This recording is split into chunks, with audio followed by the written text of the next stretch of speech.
is really hard. Plus, there's no pictures in this book. I think it's very, very rude, actually. No pictures, not even a musical example.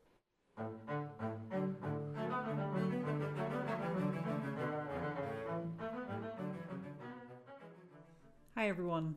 Welcome to OSA Backstage. I'm Dani Meyer, VP of Artistic and a section bassist with the Omaha Symphony. This is a podcast about, well, it's not about my cats, but it is about the bits and pieces you don't see that make up a symphony orchestra, co-hosted by my partner in crime, Sauce Boss, but also Serena Royton, assistant conductor, and a variety of guests who love this orchestra on stage and off. This is episode 1, Old and New Friends, with Alasdair Neale and Oliver Herbert. For our friends not watching video, I'll insert their introductions here. My name is Alasdair Neale. I'm the conductor for this week's concerts, and I'm very much looking forward to being back with the Omaha Symphony. My name is Oliver Herbert. I'm a cellist originally from San Francisco, California, and really looking forward to being in Omaha for the first time and meeting you all in the hall. These guys are so good at having a lovely conversation. We talk about what it's like to grow up surrounded by musicians, what Alasdair calls music in the furniture, 700-page biographies on Ravel, taking space to enjoy creation, and what's going on in the wings when the lights dim before that very first orchestra tune. Next time we record on Zoom, by the way, I'll make sure that you get the gallery view to watch all of Serena's reactions. You'll just have to imagine some pretty delighted agreement during all of the good parts. We're so glad you're here. And so is Sauce. And now, episode 1, Old and New Friends.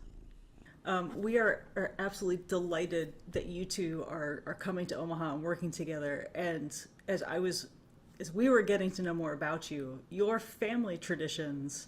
Alasdair, I love that quote that music was in the furniture at your house. I'm genuinely curious, was there an option B for either of you? Or was it just clear from the get-go that music was eventually going to be what you did? I guess I'll go first. It was not necessarily always clear for me until my teens. I never really was the kind of person to plan that far ahead. I loved what I was doing in front of me. Looking back, I mean, the fact that music was all-consuming in so many different ways, as whether it was flute or cello or composition or studying form and analysis and all of these things, you would have thought the amount of time that I spent with it, that it would have been the obvious thing. But I never really gave any serious thought until I joined the National Youth Orchestra of Great Britain when I was 15. And there I had an aha moment when I realized, there's just no question of it at this point. This is going to be my life. How about you, Oliver? Oh, yeah. Well, for me, I think that it sort of subtly transformed from something that I just enjoyed doing and was always part of my life, because both my parents and also my grandparents and my whole family, basically they're all musicians, and I was always playing an instrument from a very young age, whether it was violin, with my mom, who was my first teacher in a way, or my piano with my grandparents, very much in the family, but without much expectation or like pressure that I would necessarily become professional. But then I think at around 12, 13, 14, by that point, I just fallen so in love with it. And I think also because the cello is the instrument that I picked when I was around 7, and discovering a lot of pieces for the cello, especially things that weren't maybe played so often and pieces that I really loved. And kind of as I got more passionate about it, it sort of became my life, and also, therefore my profession and all of that. So I can't really remember when I decided, but I feel lucky that it sort of happened without much, without having to think about it too much in a way. Well, but you both just said two things. Alasdair, you said you were already studying form and structure. You were already deep diving scores even before you joined that orchestra. And Oliver, you've said in the past that you were essentially babysat by the San Francisco Symphony. And by 12 or 13, you were thinking, oh, I could do this professionally, Mm. or maybe I should. Serena, I don't know how your trajectory, because Serena is a flute player. Alasdair, you're a former flute player and cellist, and Oliver, you're of course a cellist. I'm feeling very outnumbered here as a bass player. But it didn't occur to me that to even think about bass as a profession until I was on the verge of college. So I'm genuinely curious. Was it your parents? Alasdair, was it that experience conducting as a 16-year-old? Like, what made you think career? Career is such a adult switch to turn on in my mind. Well, yeah, to be honest, for me, it's still like that subject of career is still an ongoing topic that I wrestle with and think about, especially, the more time that goes on and the more, I'm 27 now. So, I mean, I've been playing in a way professionally for over 10 years, technically. Like, so it's been more than a decade, but I would say in many ways, I'm just now starting to understand, that the transition, that at a certain point, the decision making and the prioritization of certain things, and okay, what do I want my life in music to mean? What kinds of projects do I want to do? What's important to me? I think like those sorts of questions are starting to define the career aspect. But in terms of making music regularly, that kind of just happened out of like a curiosity and a drive and ambition to do it. And at a certain point, I was very lucky that some people offered to pay me to do it. And then, one thing led to another. And so it's all part of a process, I think, for me, and wasn't so much like, now I'm a professional. Now this is my career. Yeah, because I think Alasdair would probably agree that it's all of us are also in any artistic profession, I guess, really any field where you're passionate about it, it's like we're always learning too, so it's yeah. That's for sure. The learning never stops. And the more one learns, the more one realizes how little one knows. So there's the eternal challenge of trying to educate oneself. Obviously, I'm at a different stage of my career than Oliver. I, for the most part, it's just been for me a kind of falling gradually from one phase into another without a whole lot of planning in advance. Maybe I am a good Californian at heart because I have tended to go with the flow. And the biggest, I think the now that I think about it, and I really haven't thought about it in these terms, but the closest I've been to any kind of rupture and a real sudden and drastic move was the decision to move to Paris a few years ago, because that up until that point I had been juggling since 2019 three different orchestras: the Sun Valley Music Festival, of which I'm still music director, but at the time also the Marin Symphony in California and near San Francisco, where I was based, and also the New Haven Symphony. And the decision basically to move to Paris, where I'm not specifically and intentionally not working year round, was much more drastic than any other, I think, decision that I've had before, where everything felt that it was just sort of coming along at the right time, at the right place, and it's brought me a lot of happiness. That's fantastic. Do you find, what does this time give you when you're not dividing your focus between three orchestras at the same time? What does that give you? Well, it gives me a lot more breathing room. I was able to, I will say, that I could manage to juggle all of these three orchestras, perhaps only because I had, going back to the beginning of the conversation, started doing all of this when I was about 11 and 12. That's when I started building my repertoire, and particularly when you do a lot of intensive study at that age, pieces stick with you. So I was able to draw on a pretty decent wealth of experience with juggling these three orchestras. But what I have now is time to read. I've got a big book on the table there, about this thick, 700 pages, a biography of Ravel, because there's a big centenary year, of course, the 150th anniversary of his birth coming up in a month's time, and I'm able to read it, and it's doubly hard because it's in French. So it's humbling, because I mean, I think my French is good. I mean, I'm not going to, sort of play myself down. I speak reasonably fluently, but reading a intensely academic biography in French is really hard. Plus, there's no pictures in this book. I think it's very, very rude, actually. No pictures, not even a musical example.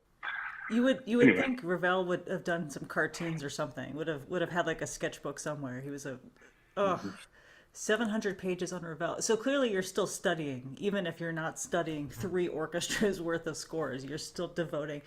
that's Okay, right. That's but right. let's 11 or 12, and you're already deep dive studying. Who was that? You? Was that your family? Was that just curiosity? What at age 11?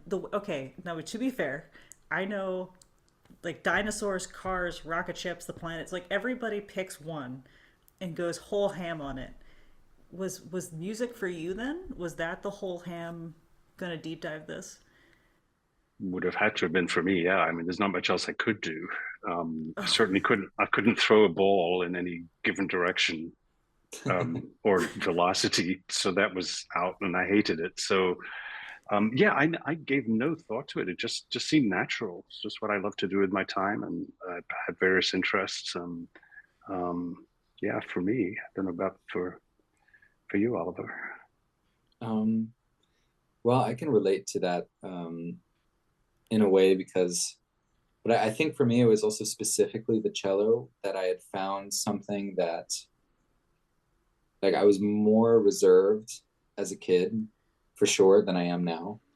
Um, and I feel like the cello allowed me to sort of find my own voice and express myself. And I think I was very lucky that I was very supported in it as well, like appreciated for the fact that I could do that. And so it kind of, the environment that I was in coinciding with that, finding that passion for myself, like it sort of worked pretty harmoniously. So I think, yeah, I think I was very lucky actually for in that sense with it.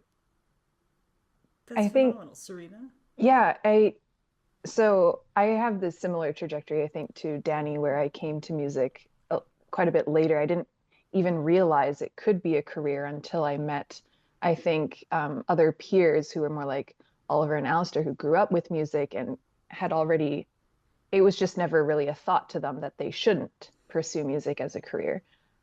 So I think there was a lot of doubt and maybe a lot of also thinking of backup options, talking to within a family that's not musical, right? To kind of navigating that. So I'm wondering, was there any doubt throughout your career up until this point, before when you were still a teenager, before your studies, did you ever think of what you would do out if you didn't go into music? Was there kind of any sort of, or was this always kind of your focus? Well, I have one thing to share about that, which is that question of what I would do otherwise, I think kind of crystallized for me during the pandemic for the first time. Because during the pandemic, when everything stopped, I kind of put the cello down for a while and paused and just sort of, I didn't feel any pressure to do anything necessarily. And I think because my life as a musician, it's so intense and it's like always the next thing, and ambition and all of that, and wanting to create things. And so it felt good to kind of stop playing for a while. And then I was really surprised that what happened when I did that was that all of a sudden, a lot of aspects of my creativity that maybe were dormant started to kind of pop up. So I got really into stop motion animation. I was taking a lot of photography, like a lot of visual art stuff and film stuff, and combining that also with my music. And I felt kind of like getting back in touch with that childhood creativity that sort of went beyond just playing the cello. And that was really a beautiful experience for me, because it sort of, I think up until the pandemic, because I always had music as like the main thing, and I didn't really consider anything else. I didn't really want to look at that, actually. Like that's was kind of like a shadow, you know, what if not for the, I always questioned, well, if I didn't have this, if I couldn't play, who would I be? You know, is my whole existence defined by the fact that I played the cello? Like that was kind of like a demon that I was living with, maybe a little bit, even if I wasn't super aware of it. And then so then in the pandemic, when all of this happened, I thought, I realized that, oh, actually who I am and my creative being goes much further than music. And I mean, I'm very grateful to play the cello, and I love it, and I devote myself to that, and I believe in that. But it kind of gave me a comfort within myself, you know. So yeah, but I never really questioned it up until that point, because it was just so full on focused. And I think especially trying to, you know, devote myself also to doing solo playing and things like that, it's like really, you have to kind of have a sort of tunnel vision in a way, and like, yeah, convince yourself that, you know, it's possible. And what you said too about your experience, I certainly also had a lot of colleagues, even for instance at Curtis Institute, which is, all of the players are so amazing, like highest level, you know. And a lot of people even there in undergrad, they were asking themselves the same question, because they came from a family where it wasn't necessarily normal that music could be considered a professional thing. And I watched how much actually that was a big barrier for them. So yeah, I think it's like always a mental game too.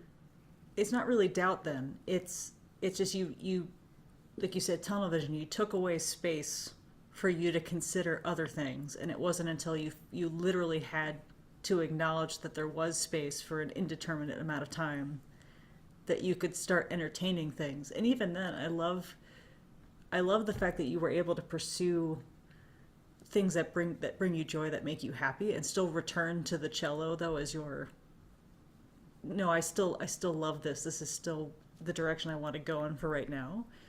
You know, and Alasdair, meanwhile, you're at a totally different point where you are picking and choosing the things that you want to do, and you're essentially giving yourself time to be happy outside of it. So as the tunnel vision, did you ever find that tunnel vision was true for you?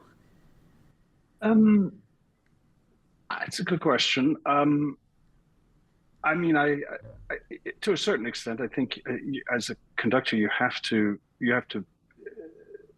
have a wide body of knowledge, but also very, very detailed. So the score study never stops. Serena, you know this, of course, intimately. Even with both works that I've conducted a number of times coming up in Omaha, both the Dvorak Concerto and the Elgar First Symphony, there are so many things, even just with two scores, let alone 20 or 200, how many are in your repertoire, that are constantly being reevaluated. And so maybe I don't have the same tunnel vision, but I'm able to drill down even more intently on the works that I do conduct, because I'm just not doing as much. When you're revisiting, okay, so talk about that revisiting. Are you, and Oliver, this is for you also. These are old friends for both of you, Elgar and Dvorak. But every time you return to a piece, how are you approaching it? Is it a review to start? Are you starting from scratch? I know that whenever I had an audition, actually one of my favorite things was kind of going back to almost a completely blank page, the slowest possible tempo to start. I'm gonna tear the thing apart down to its studs, and I'm gonna put it back together again, even if I just finished a previous audition. Does it feel similarly? How do you start? Oliver, you want to go first, or I'm happy to? Yeah. Well, yeah. You know what I've been thinking, like specifically for bringing back, you know, the Dvorak for our concert.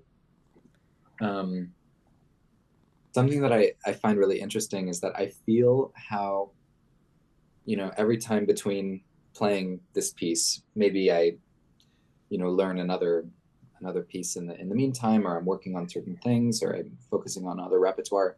And it's interesting to see how that focus ends up informing or changing my approach, or also like the way that I relate to myself playing the Dvorak concerto physically. For instance, in the last year, I took on a really big challenge with like a new piece of repertoire, the first cello concerto by Schnittke, which is basically on the scale of a Mahler symphony for cello and orchestra, and super physical, and demands a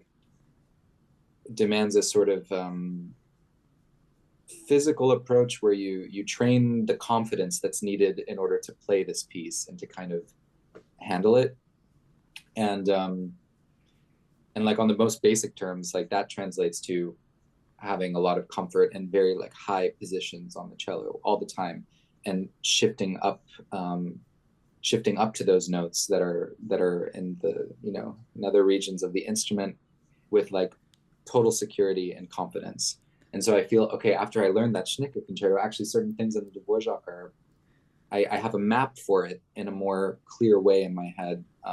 But at the same time, it's also interesting because there's a lot of muscle memory, like with pieces that you played many times. So you're sort of in dialogue with previous versions of yourself. And yeah, you just try to, I think it's a privilege to get to revisit things and try to make it better each time. And that's part of the fun. Yeah, I don't know. I love that idea of being in a dialogue with a previous self. That's exactly what I was going to pick up on, because I had a little of that this morning. I did something working on the Elgar this morning. I did something that I generally don't do at all. And it's part of a very haphazard process for me of reacquainting myself. Sometimes with a score, I'll sit down, and sometimes I sit at the piano and bash out a few notes just to slow things down. Sometimes I'll just walk through, I'll read through the score and play it in my head in real time. But this morning, I actually sat down and listened to the only recording I have of myself doing it, which was taken the live performance in Sun Valley 2.5 years ago. And I usually don't listen to recordings, because it's like I'm like one of those actors that can't stand to watch themselves on screen. It's a little bit like that for me, so particularly to that there's very little evidence of me, video evidence of me conducting, that I think I probably hate that even more. But even to go back and listen to my own performances, all I hear is things that don't go right, or that I'm not happy with. So that's the dialogue that went on this morning. I listened to the symphony the whole way through, and some stuff was pretty good, and some stuff I realized, even in the last 2 years, I've rethought that element. And a couple of things I thought, well, I like that, but God, how did I do that physically with this beating pattern? And I thought, it sounds pretty good, but I'm not sure, did I subdivide that or not? And now I'm starting to second guess myself. So who knows what it's going to be like in a couple of weeks' time. Oh, that's fantastic. Do you rehearse it both ways? Like if you have that moment, because I feel like we've all had it. I don't know how I don't know what fingering I used. I don't know what bowing I used. Or you look at old fingerings. You're like, that's insanity. Why on earth would I choose to do it that way? So do you do it multiple ways, and that way in rehearsal you can be flexible? I think I know my technique well enough. I have enough tricks, and sort of my bag of tricks has enough things in it that I can figure out on the spur of the moment if I need to subdivide or not. And also it kind of depends sometimes on the comfort level from the orchestra. I often find myself, because I like pretty open, I don't like particularly top-down approach to conducting, so I like to think of it as a dialogue between the conductor and orchestra. I often say to an orchestra, what works for you? Would you want me to subdivide here? Do you want an extra beat? And sometimes it's like, no, we're fine. Sometimes, yes, please. And sometimes, I don't know. I don't care. I don't Yeah, know. that's What did you with fingerings and bowings, Oliver? Do you find yourself changing on the spur of the moment? Well, please I not think spur of the so moment. much you sort of have to be ready and open for anything, knowing that also, for instance, like I'm really looking forward. One of the things that I've heard about Omaha is that the hall is really wonderful. And so I'm really looking forward to being in that space and seeing what that space requires, you know, and also yeah, the Dvorak I think is also particularly, it's like chamber music at a symphonic level, um, more than most pieces, maybe. So a lot is determined by sort of the feedback from the orchestra and like trying to, you know, just make music with members of the orchestra, especially in the wind section. So it's yeah, you try to train yourself to be open and versatile and like have possibilities. That's and I wanted to ask you how much you can actually prepare before you hear the orchestra for the first time, before you set foot on stage.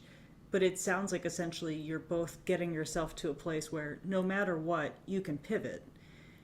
But between the two of you, so obviously the orchestra is in this huge dance party. The orchestra is a massive part of it, right? But between the two of you, you have to be on the same page. So who the phrase is wrong, but who wins when you walk into a conductor soloist meeting?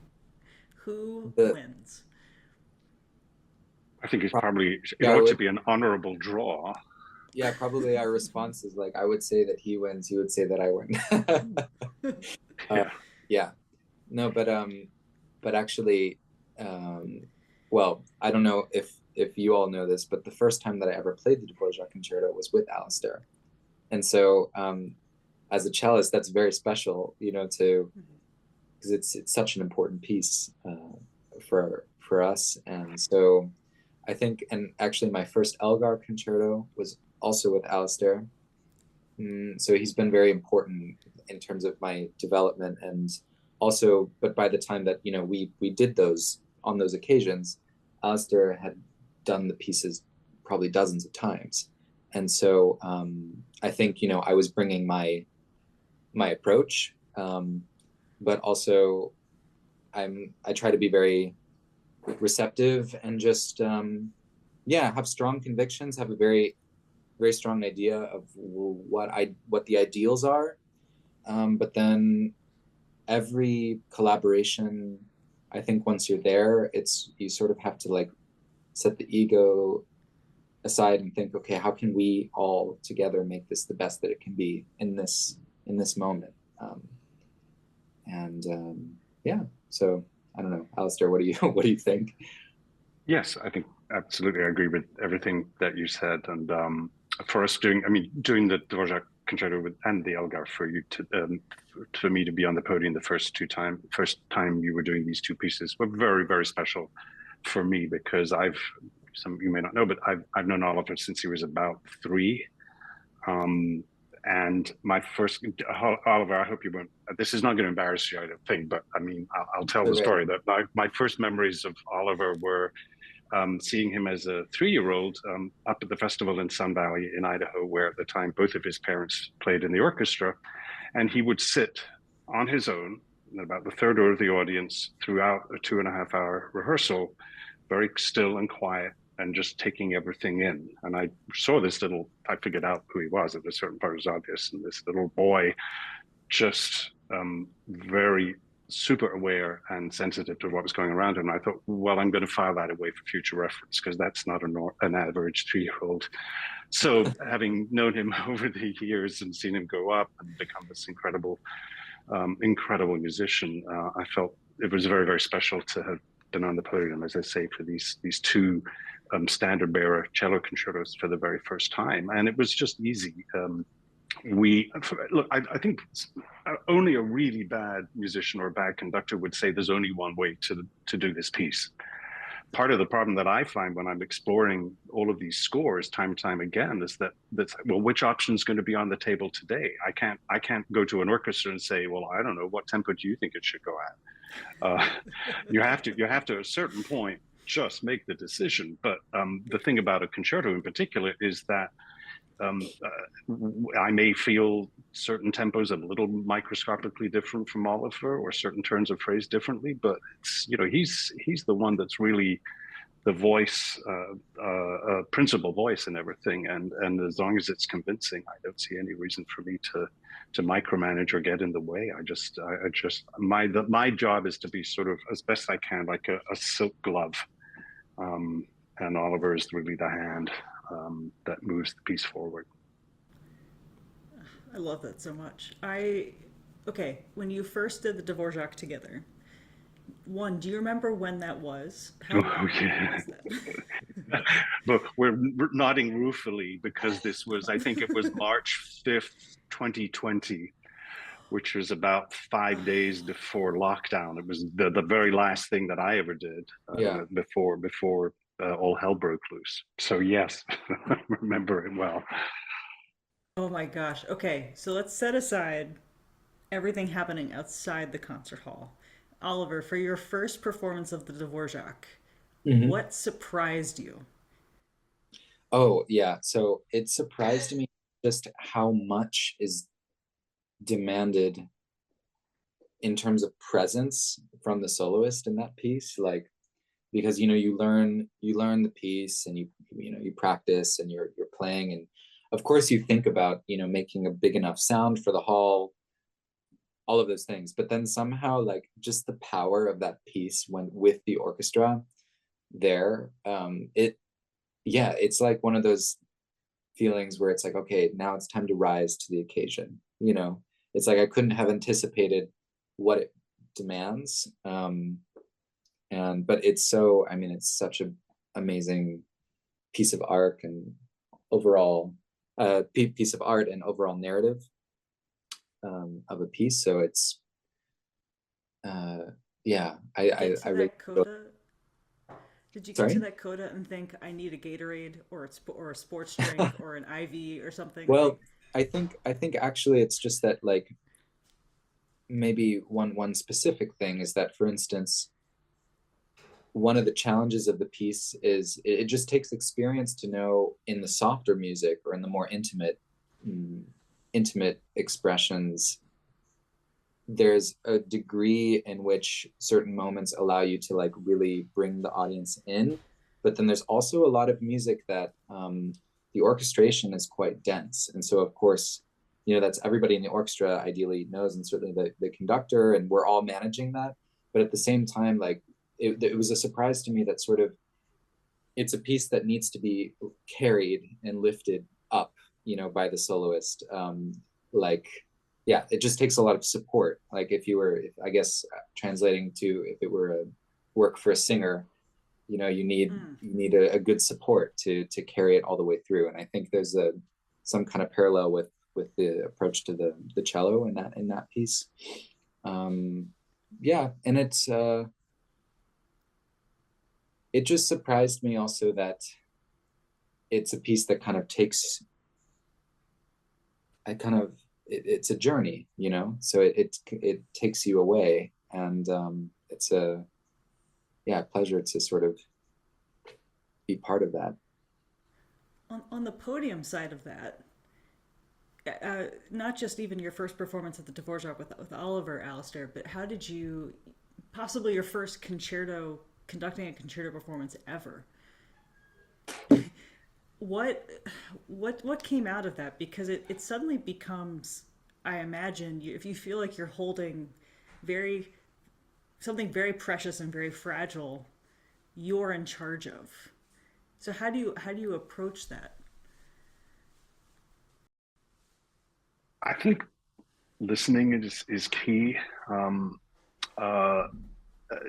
You have to, well, you're doing two things at the same time, is listening to the soloist and anticipating their needs, and also making sure that the orchestra is with you in the moment. Because if you listen too carefully and react, then the orchestra will be behind you, and that's it gets messy. So you have to be in a certain way clairvoyant. But it also helps having a dialogue. I mean, I love working with soloists, and nowhere more so when I feel that we're reading each other's minds. And sometimes, often it happens, sometimes it doesn't, and that's very hard. If you're dealing with somebody that's just not giving you the signals, then if the communication is only one way, it makes it hard because you can't anticipate so effectively. But yeah, and there's also something that, as with all things conductor related, that comes with experience. Serena, I know you were probably at the earlier stages. I don't know how much concerto experience you've had, whether that how that's struck you so far in your career. It's funny because the concerto experience I've had at Omaha specifically so far has been with students, which I think is a very, very different experience because they're doing unintentionally, they are not giving you signals. They don't have, there are a lot of external factors that are affecting their playing and all that. So it's been very interesting, kind of gently leading while giving them space. And then again, also that flexibility of maybe that flexibility isn't for a musical decision that they're consciously making in the moment, but a musical decision that is happening because of whatever other factor is influencing their playing at that time, their nerves, their whatnot, they missed a line in their music and all that. So that's kind of been my experience. It's a little bit different. It's certainly not what we're discussing here, but it's a spontaneous bowing or fingering.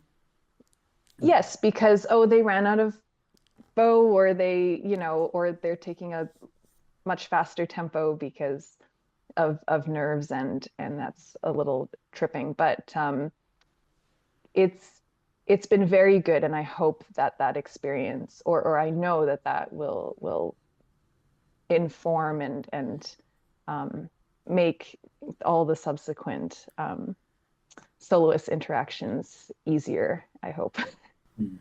Do you think the line, when you talk about a line of communication being closed, and we're not talking, students obviously are it's like, patting your head and rubbing your stomach at the same time, right? They're still learning how to have control of their body and listen and play all at the same time. But if it's a professional and that line of communication is closed, what do you think on either sides of the podium, by the way? It's like as a soloist with a conductor, as a conductor with a soloist. Why do you think that's happening? Is it because they're still in their head? Is it because the piece difficulty? Does it totally depend on the night, the situation? All of the above? Probably all of the above. Yeah, I think it is on a case-by-case basis. And I should say that's very much the exception rather than the rule. And I've been lucky to work with a certain level of soloists, and I mean, you really can't be a closed book and expect to get that far if you're not prepared to show and to give. There's no point in working with somebody if that's the case. But as I say, it's really happens very, very rarely. Yeah, probably one of the most important variables in making music is, like, sounds simplistic, but really caring about what you're doing and loving what you're doing. And you can be at a different level of experience, of skill, but if you have that, usually that's something that another musician will be able to empathize with and then hop on board and know, okay, well, here I need to support. Here I know what they're going for. I can, having that sort of dialogue. But probably I think in my experience, the only issue is when somebody, like, maybe doesn't necessarily care that much. Other than that, I think there's usually a lot that you can work with. Or even if somebody doesn't care, to try to inspire them in some way, Empathy is absolutely key.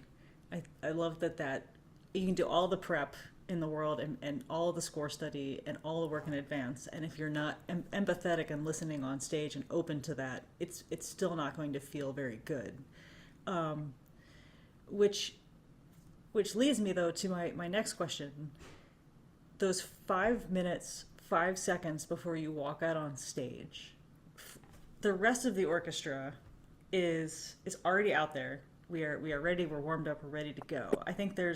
I know some European orchestras, they walk on stage together, so there's that collective. But American orchestras tend to start on stage until the conductor walks onto the podium. You guys don't have that luxury to kind of already be out there and stretching yourselves out and doing it. So as you're waiting in the wings, as you're on deck, what are you doing? Well, for me, usually I'm actually quite like to be, well, I try to warm up and be like, you know, physically ready. And then I usually, in a way, like to be kind of around people, like whether it be, you know, the administration, the people working in the backstage, whatever else, like just to sort of, not necessarily socializing, but I like to kind of, I guess I'm usually thinking about, okay, well, you know, this is a great thing that we're doing. You know, we're all just people here around the music. There's going to be people in the audience that want to have this experience, you know, all together, and to sort of like, maybe it's a way to sort of normalize the situation in my, or put it into a context of my personal feeling and like approach towards music, which is just that, you know, we're all here for the same thing, and then it kind of makes it less about me. Like directing your attention outwards. Yes. So it's like very focused. You know, I know that I have what my job is, but kind of also the mental equalization of things, so that I feel like I'm part of everything and not isolating myself from everybody else. That's important for me. How about you? Yeah, kind of depend for me. It depends on the context. If it's, I'm often sort of rifling through the pages of my score just to remind me of a few details, and if I'm doing something from memory, then it's just the final checklist to be absolutely sure, particularly if there's a meter change involved. It's like, just be really, really sure to turn right at this point. And if I'm just waiting in the wings, well, if it's a concerto, I'm focused on the soloist and trying to take my social cues from them. If they are happy to chat beforehand, then I'll exchange a few words. And if I see that they need to be in a quiet space, then I'll sort of back away and not and give them the space. So I want to be sensitive to that. And then a few seconds beforehand, particularly depending on the beginning of the piece, but if it's a tricky beginning, I'm reminding myself of the tempo. You know, so I don't walk out and turn and go, now how does this piece start again? No, wait, I've got it. Just give me a second. It'll come to me. You've got to put yourself in the mood of the very opening, one way or another. Even if it's something like the Tchaikovsky Pathetique Symphony, which is, you know, starts with no pulse at all, just this deathly soft open fifth in the basses. In a certain way, I've got to gear myself up for that state of mind just before I go on. So even so with the soloist, empathy for both of you, empathy is still going, where you're cluing into what's happening outside of you and you're reacting from there. And then beyond that, it's those tiny last little details that I think as human beings we're always concerned that, like, if you don't have a list, they're going to disappear on you forever. Yeah, and oh, sorry, no, I don't mean to interrupt, but I also just wanted to add one little thing, which is like what I was describing also, I think is specifically for the Dvorak concerto, actually, because the main aspect of that piece, which everybody will see, is that the first thing I need to do is sit on stage for like 3.5 minutes while the orchestra plays the tutti. And that is a very particular experience, you know, to sort of be there for that and then to enter, as opposed to, with Alasdair that he has to come out and like start it, So there's different, I think probably, yeah, every piece is going to be a little different in that way. Or if I'm playing a piece by Shostakovich, for instance, this last summer I was working a lot on the 8-string quartet and really trying to immerse myself in the context in which that piece was written, the context that that piece fits into the narrative of the composer's life. And it's really, really like, it's really meaningful and really intense and really, I don't know, hard to describe. Mm-hmm. So in that sense, I was like fully in that zone, like almost method actor, like trying to really put myself there, hoping that when we played the piece, it would feel like it wouldn't just be, okay, we're playing Shostakovich String Quartet for you all. Look at this great piece, look at this great performance, but, oh, can we open up the world of what this piece is trying to say? So that's, yeah. But the Dvorak, I need to feel sort of like calm and collected so that I can sit there and be inspired by what I hear and then kind of respond with my own voice, It's a good thing that as a 3-year-old, you were already very good at sitting quietly and listening. You already had that down. I can attest to that. Yeah. Yeah, I was good at it, but also I think, that was kind of the deal with my parents too at the same time. Or like, yeah, like my, with my dad, it was like, okay, Oliver, like he always treated me in a way, he treated me like an adult from when I was really little. It's like, of course you can sit there, and kind of, I was just okay with it. I wasn't gonna, talk back. But yeah, it's funny to look back and think back to those experiences, because I think all of that musical inspiration was happening. I mean, I think I was very perceptive, that's true, but the inspiration was very subconscious. Like, I think it still feeds back to me now. Like now I'm very grateful for it. But at the time, it was sort of just what it was, and I was trying to be behaved as a kid, yeah. Well, and you both are being very kind and very generous with your time, so I don't want to take up too much more of it. But when we're this Elgar, this whole program is a delight. But the Elgar is totally new to Omaha. I don't think we've played it, Alasdair, especially not before 1990. It's been a long time, and we're going to ask, we ask classical audiences to come in and essentially be our best Oliver Herberts and to just sit and let this happen. And it's hard, I imagine, it's like when you start a new book and it's a great work of fiction, but you have no idea where it's going. It's scary. That is a scary prospect to take on, that you don't know where the story is going. And so, Alasdair, for the Elgar, that's where we are. The orchestra will have had the music for at least 2 weeks. We'll have prepared with you the entire cycle, so we at least have it in, within ourselves by the time the performances happen, but the audiences might not. So how do you set up, what would you say to our audiences who are going to give us their best Oliver Herbert and let this Elgar happen?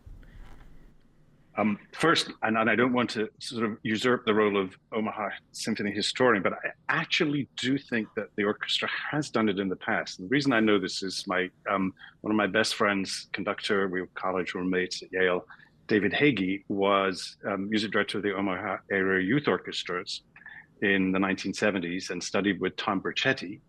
And he absolutely remembers, of course, that was your music director at the time, and he remembers Tom doing the Elgar First Symphony, but this probably would have been in the region of 1978 to 1980. Okay. So that it's a long time ago. First time. Yeah. Well, as far as I can tell, it's not the first time, but in practical terms, yes, for the audience, maybe there were some people that were around going to and even in the orchestra or the audience in 1978, but to all intents and purposes, it's a brand new piece. I would say just keep your ears open and your heart open. The musical language, which is often the hardest barrier, the toughest nut to crack for an audience in terms of understanding a piece. The musical language is very, very familiar. It's late Romantic. It's tonal. There are beautiful melodies at the very beginning. This is just melody, very quiet, noble march that goes on forever in the sense that it just sort of feeds off itself.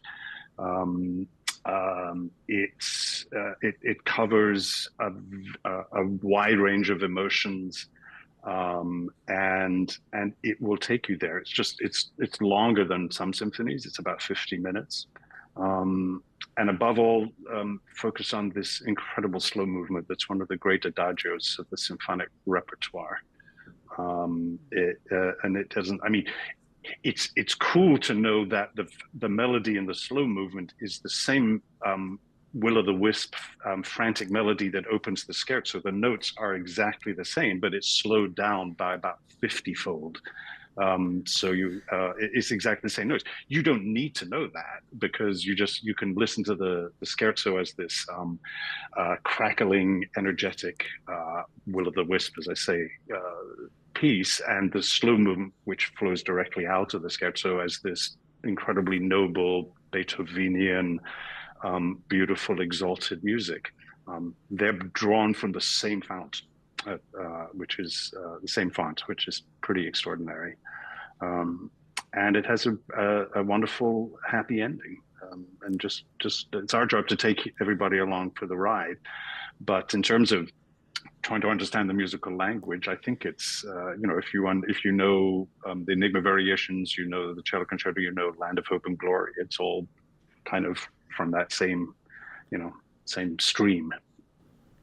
So it's really it is, at the end of the day, every concert is a trust exercise. It is being willing to be open, to have a dialogue, not just between the people who are on stage, but the people who are in the hall and on stage, essentially having that dialogue as well.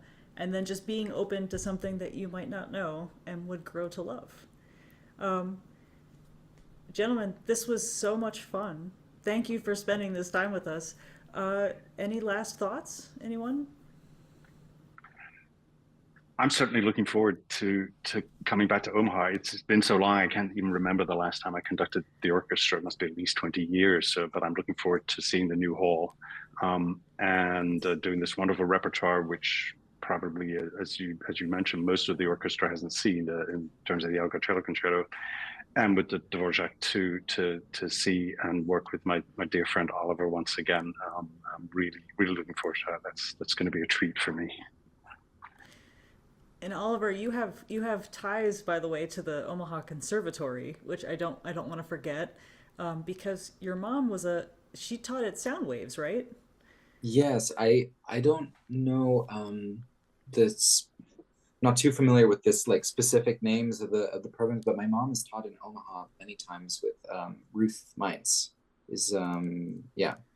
And this is also somebody that I know from growing up going to Suzuki string camps in Topeka, Kansas. My family is actually, both my parents were born in the Midwest. So my mom is from Kansas and my dad is from Missouri. And so, yeah, so I've never been to Omaha, so I'm really looking forward to that. But I have sort of roots in certain, mostly in Kansas. So yeah, it's going to be interesting to see what other connections pop up, and who I'm really looking forward to meeting everybody there and all of the musicians. And yeah, this has certainly been a great conversation. So thank you. Indeed. I think the best concerts make the world seem a little smaller, and so looking forward to having you both. Thank you so much. Thank you. Thank you for having us.